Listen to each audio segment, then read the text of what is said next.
Welcome to the First Unitarian Church of Pittsburgh. It is the 15th of May, 2022.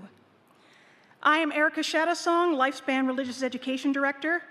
Leading worship with me today are Ellen Gozion, Director of Instrumental Music, and Brian Bandley, our liturgist. We're so glad you've chosen to be with us this morning. We are one people of many beliefs, many origins, sexualities, and genders. We are all growing, all loving, and all learning, and all loved. Just as you are welcome. We are working for justice wherever the heavy weight of oppression has dug into the fabric of life. I am live in our sanctuary along with some in person and with those of you on YouTube. And I have with me today several volunteers and staff, all helping to work to bring this worship together for you. On behalf of this team, thank you for being with us. If this is your first time with us, we would love to be in touch with you. If you have not already done so, please go to our welcome desk in the atrium, or if you're on YouTube, visit our website. Just Google First Unitarian Church of Pittsburgh and sign up for our weekly newsletter found at the bottom of the page. You're also invited to join us for social time, which is on Zoom, following this live worship. If you need the Zoom link, send an email to firstunitarianpittsburgh@gmail.com, and you will get an automatic message back. Now I invite all of you to take a deep breath.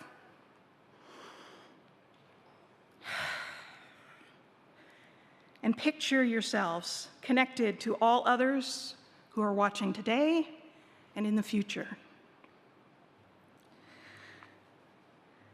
We turn to the chalice, our symbol of Unitarian Universalist faith, and at this point I invite the Cunningham family to come up. They're going to light our chalice this morning. Thank you. If you have a chalice at home, we also invite you to light it at this time.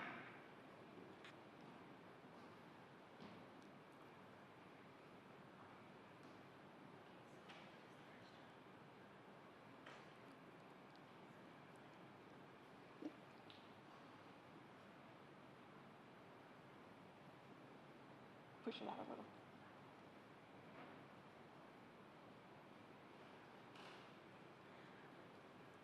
Okay.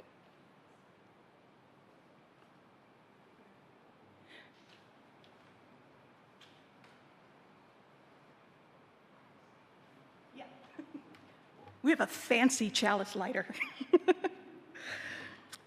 We light this chalice in the name of the greater mystery of life that enfolds us all and makes itself known to us through moments of wonder and peace. May this flame burn bright in your heart and mind as we worship together.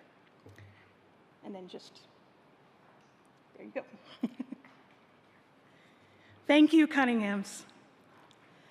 I invite you to stand in spirit or in body, as you like, and join us in singing our opening hymn, number 389 in the gray hymnal, Gathered Here in the Mystery of the Hour.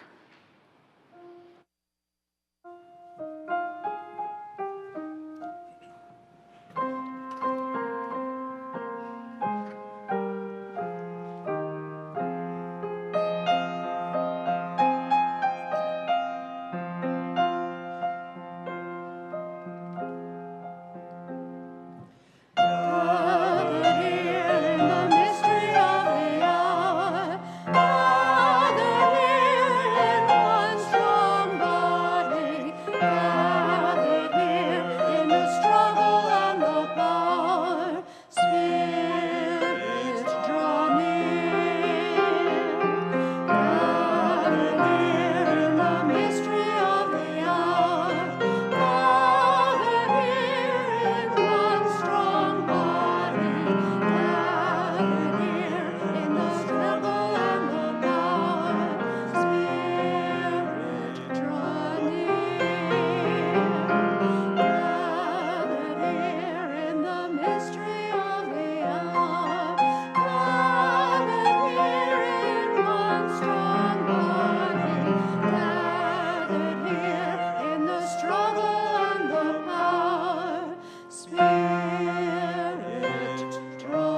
Invocation for Difficult Times by Elena Westbrook.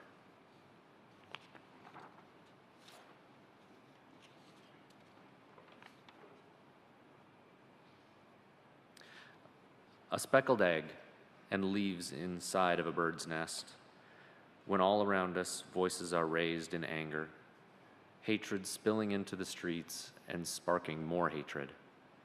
Sometimes the best we can do is to sink our hands into the soil. Let the fights over abstractions ebb away, flow like water into the earth. Fill your fingers with dirt that is itself the product of rocks worn down to powder over millennia, leavened with particles of our lives, of other lives, lives of leaves and vegetables and other animals, once as warm and active as you are now. Everything dies and returns to the source, breaking down into the ingredients of some new life, bits of humus, squirming bacteria, a tiny egg. This is real. The sun warm on your back, the soil cool under your bare feet, a tiny new stem that will unfurl and grow into a sweet red tomato, and the hand of a friend gently helping you to rise. Even on our most difficult days, we can touch the soil and be grateful for the earth and the love that it sustains us.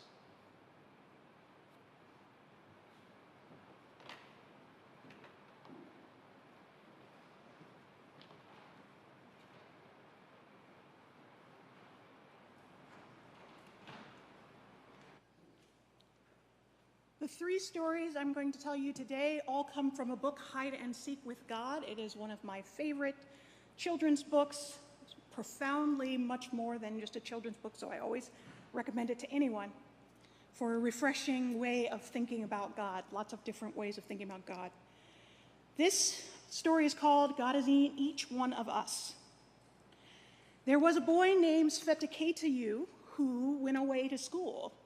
And when he was away at school, he learned a lot of things. But when he came back, his father could tell that he'd learned a lot of really important things, but was missing a lot more other important things, the kinds of things you couldn't necessarily learn at school.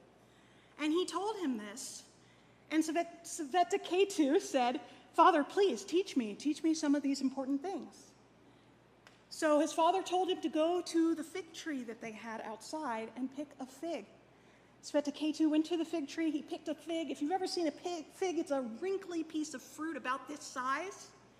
His father told him then to open it, to cut it in half. He cut it. Now, if you look inside of a fig, it's got tiny, tiny seeds, really small seeds. So his father told him to open the fig, and then he told him to put one of those little tiny seeds on the table and cut that in half, which is really hard to do. And he said, "What do you see?" "Well, I see two halves of a seed." And he said, "There is a power in that tiny, tiny seed that you can't see, and yet that makes that seed turn into a tree just like the one outside that you picked that fig from. That power is inside of you, and it's inside of that tree. It's inside of the fruit and the leaves. It's inside of every single person and every single living thing. And it permeates all of us and all of the world." And so Svetaketayu learned his most important lesson and many other lessons about that the power of that seed is unseen and in that tiny seed. And he felt small and big at exactly the same time. And that is a feeling of encountering the mystery.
Our religious community is made up of volunteers and staff, creating and hosting a variety of programming, even as we stay safe during this time of pandemic. We rely on your financial support. Please take time to reflect on your ability to financially support this community. Donations by check may be mailed to the church office. Electronic donations can be made online through the church website or by texting GIVE to 412-435-1050 and following the instructions.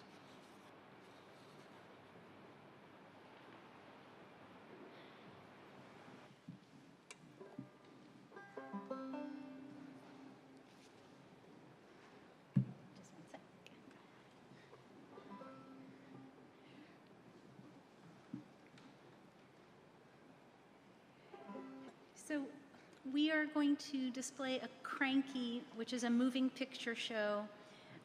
So if you feel like you need to move to be able to see it better, please feel free.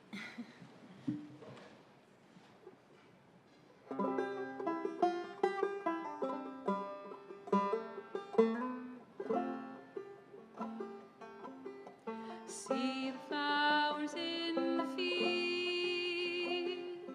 how they grow, how they grow. Then rest your worried, troubled mind. Lay down your woes, lay down your woes.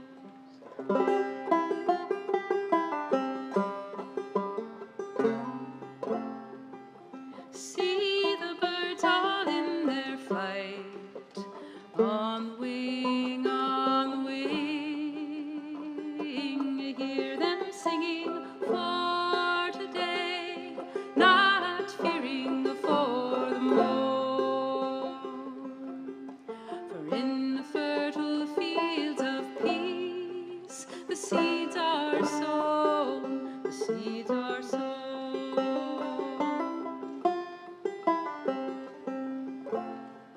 I never learn, although I know that I am not the things I own, and that I have enough each day, and I am richer than I know. The shallow pools that blink and shine, I go to drink, and they are dry.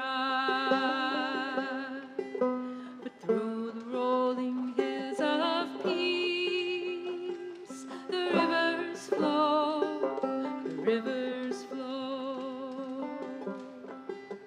See the flowers in the fields, how they grow, how they grow.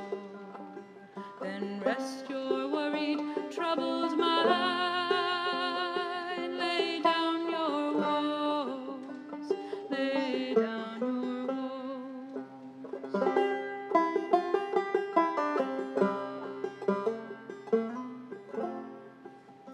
All the hours of all the days on the earth, on the earth, I'll never lengthen what they're worth by imagining my sorrows.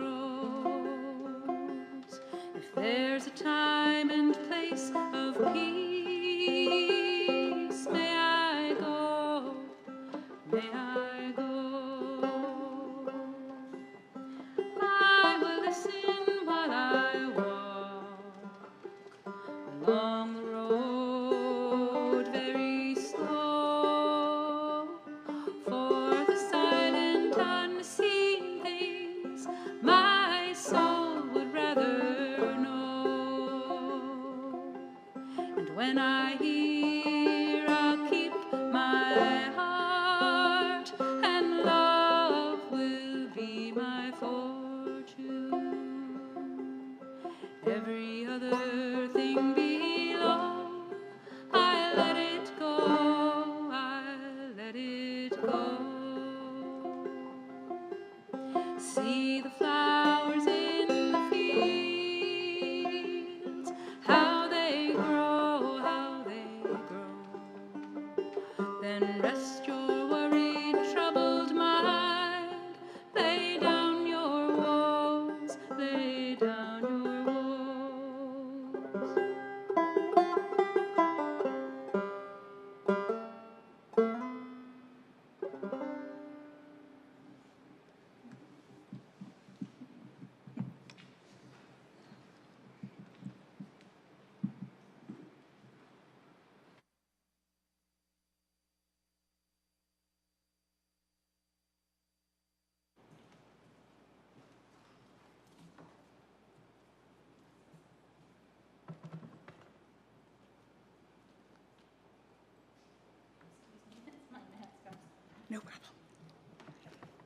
mask protocol.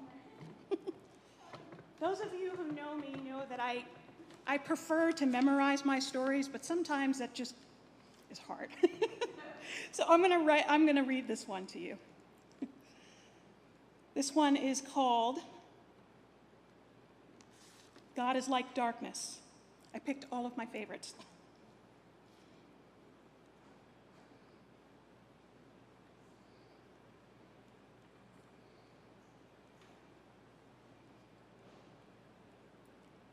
I'm sorry, it's gonna take me a minute.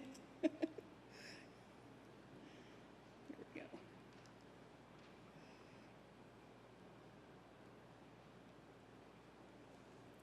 There we go. God is like darkness.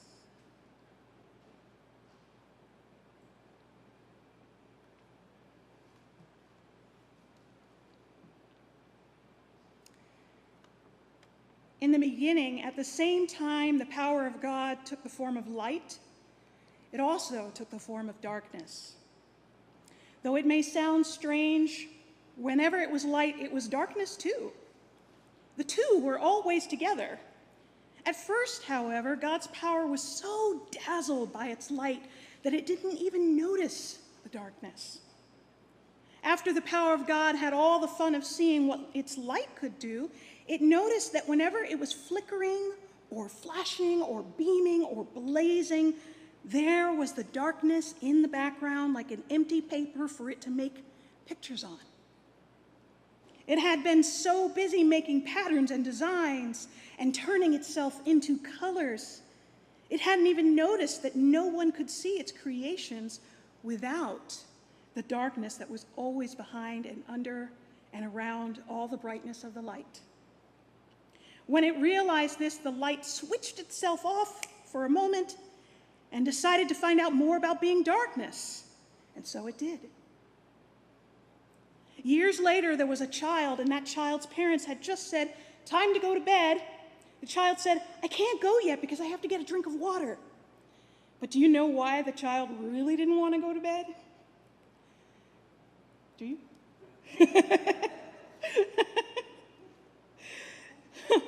The child's parents said, "Okay, one quick drink of water and then off to bed." So the child went to bed and the parents gave one more hug and then turned off the light. Lying in bed, the child said, "Why does it have to be dark?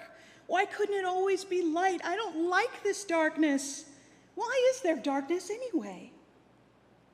The power of God that was darkness heard the child's questions and answered, "Once upon a time, I wondered that very same question, and now I think I understand.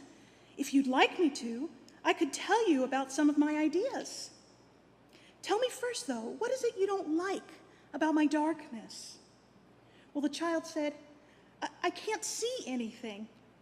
"Yes, in one way that's true," replied the great darkness. "But in another way it isn't. You can't see things like your toys or your bed, but you can close your eyes and see with your inner eye, because those things aren't getting in the way.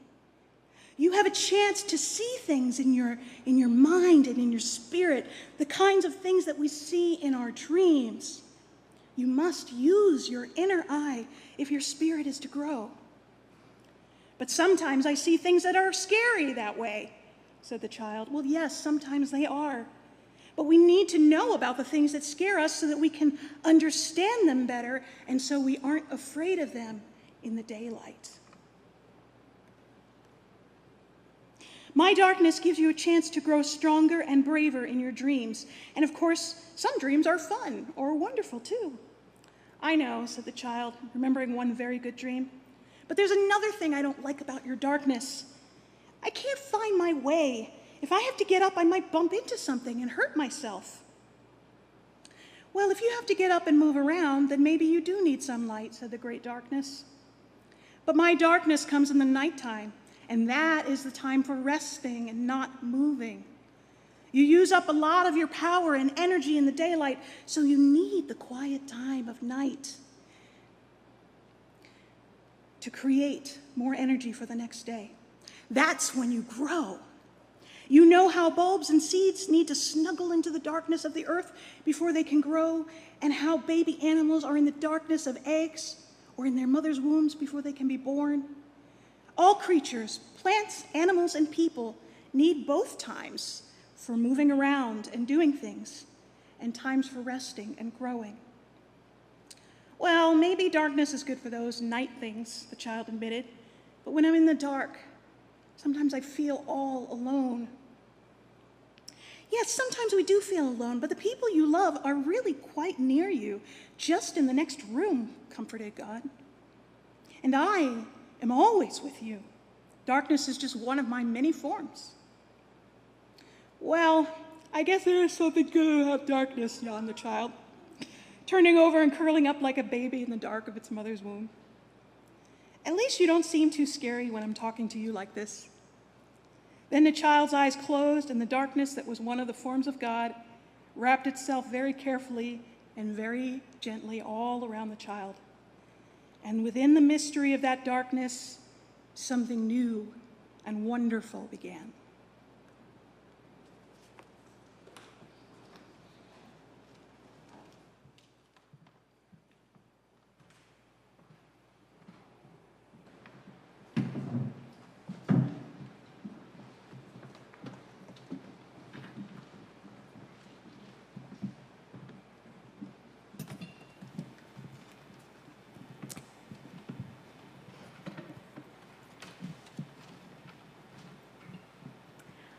I think maybe it's a good idea to announce and invite you to sing hymn number 324, I believe, Where My Free Spirit Onward Leads.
We hold each other in our hearts and minds now, We hold each other with all of our joys and all of our sorrows.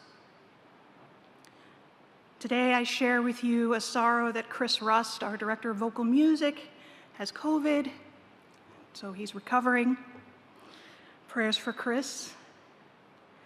And Yulia Kornberg was going to see her mother, who had taken a turn for the worst, but her mother passed at 11:45 p.m. on the 13th, so she certainly could use some prayers. We remember those who are experiencing losses of various kinds and those facing health challenges. We are aware that many are faced with heightened difficulties right now, presented by these times that continue to be challenging for all.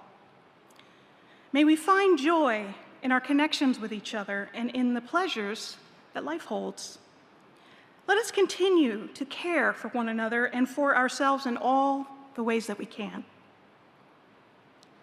We hold each other in our hearts and minds with all our joys and all our sorrows, whether spoken or unspoken.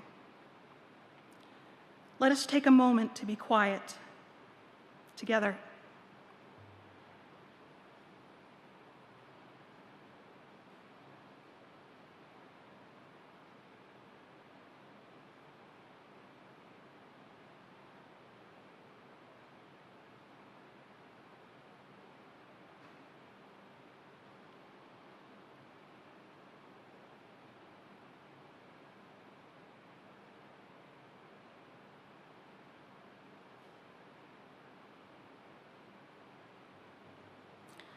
You're invited to a few moments of silence, personal meditation, and prayer.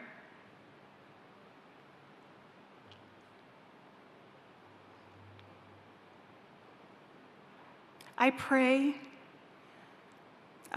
to that power that I call by many names, depending on what I need, depending on what I feel close to. I pray for that love to be with everybody in this sanctuary and everyone who is watching this service, to be with all of those who are in our community, to be with Yulia and Chris. I pray for all of us to feel loved, to feel hope, to feel the darkness of the mystery in whatever comforting way we can. Ashe.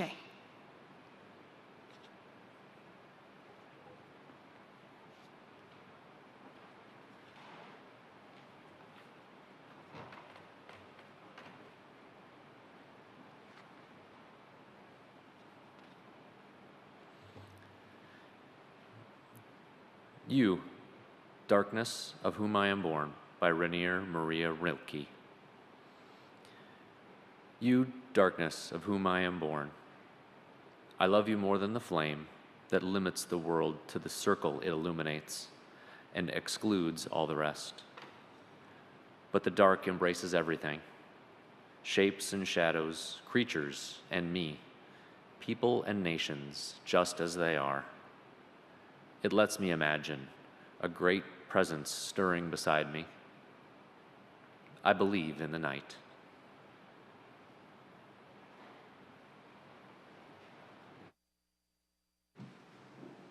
Please join in singing Spirit of Life, number 123.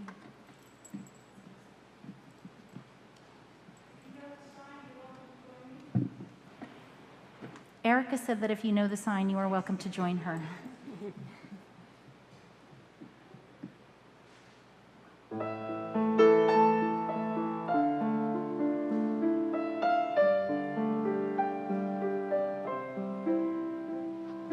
Spirit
This last story I will share with you is called The One Great Web of Life.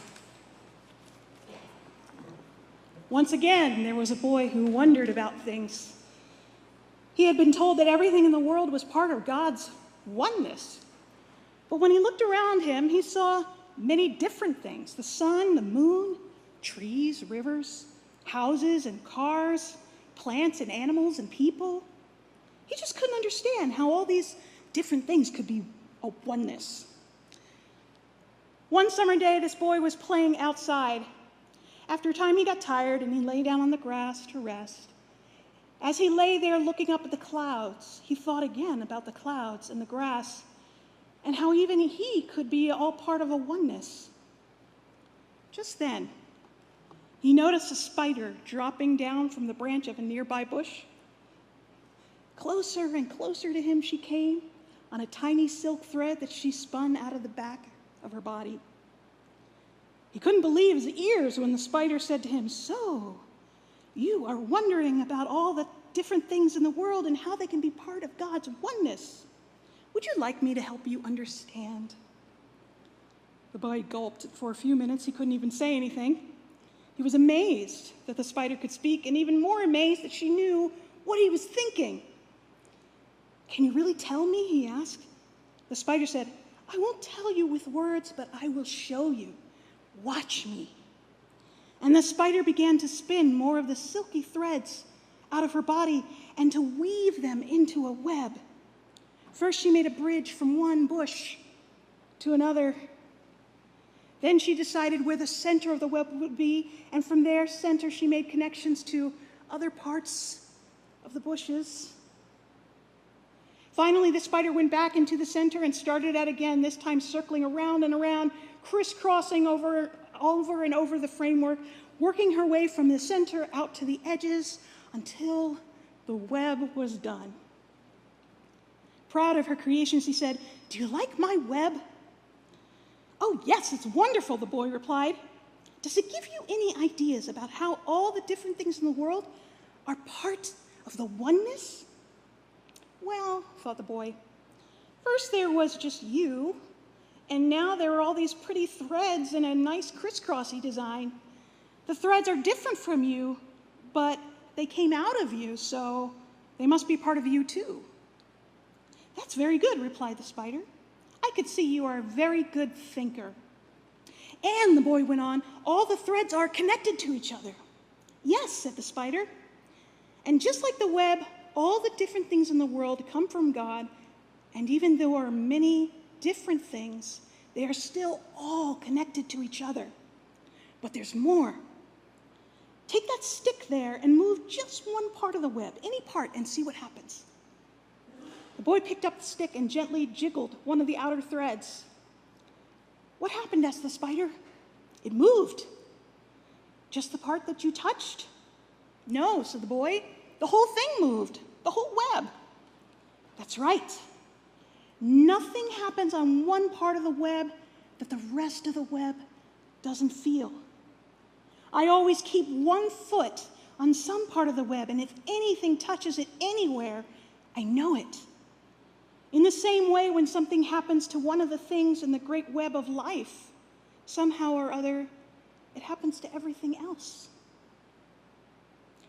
The boy wondered about this for a while and then said, "I can see the threads on your web touching each other, but I can't see all the things in the world touching each other." "That's true," said the spider. "The crisscrosses on the one great web of life are not as easy to see as the ones on my web. But they are there just the same. You have to use your imagination to see them. Some people call that your inner eye. Close your eyes for a minute. Imagine you see those bean seeds you planted a little while ago. What did they connect with so that they could grow?" The boy closed his eyes and thought of the seeds. He remembered putting them into the soil from the earth. He remembered placing them in the sun so the sun could shine on them. And he remembered watering them. "I think," he said, "they touched the earth, the sun, the water, and they even touched me." "Now you're beginning to understand," said the spider. To see the crisscrosses on my web, you can use your regular eyes. To see the oneness of the great web of life, you have to use your inner eye or your imagination. To see the oneness of the great web of life, I have to use my inner eye, repeated the boy. Seeing that the boy was beginning to understand, the spider crawled quietly away on one of her threads to rest, and the boy, who had rested enough, got up to play again.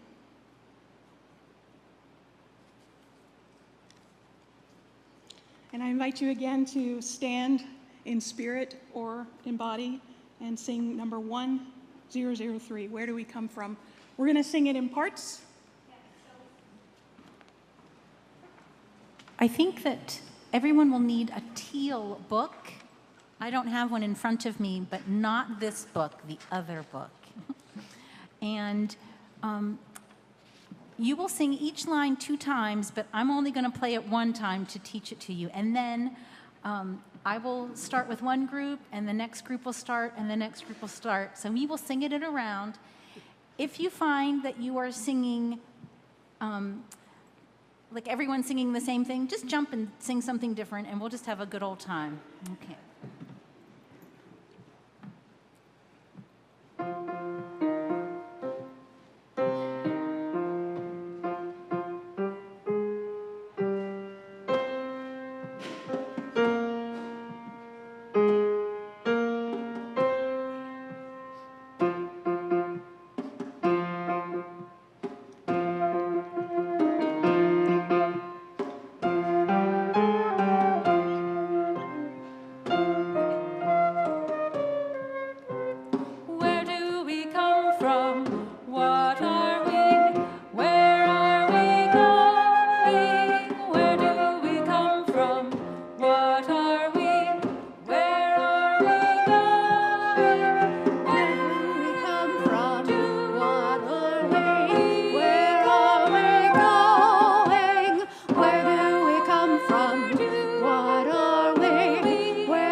Now we extinguish this chalice, this flame, but not the light of truth, the warmth of community, or the fire of commitment. These we carry in our hearts until we are together again.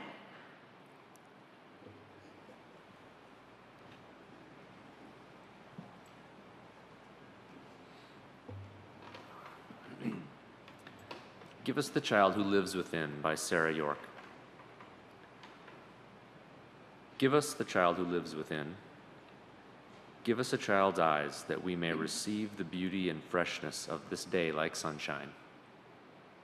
Give us a child's ears that we may hear the music of mythical times. Give us a child's heart that we may be filled with wonder and delight. Give us a child's faith that we may be cured of our cynicism. Give us the spirit of the child who is not afraid to need, who is not afraid to love. Amen.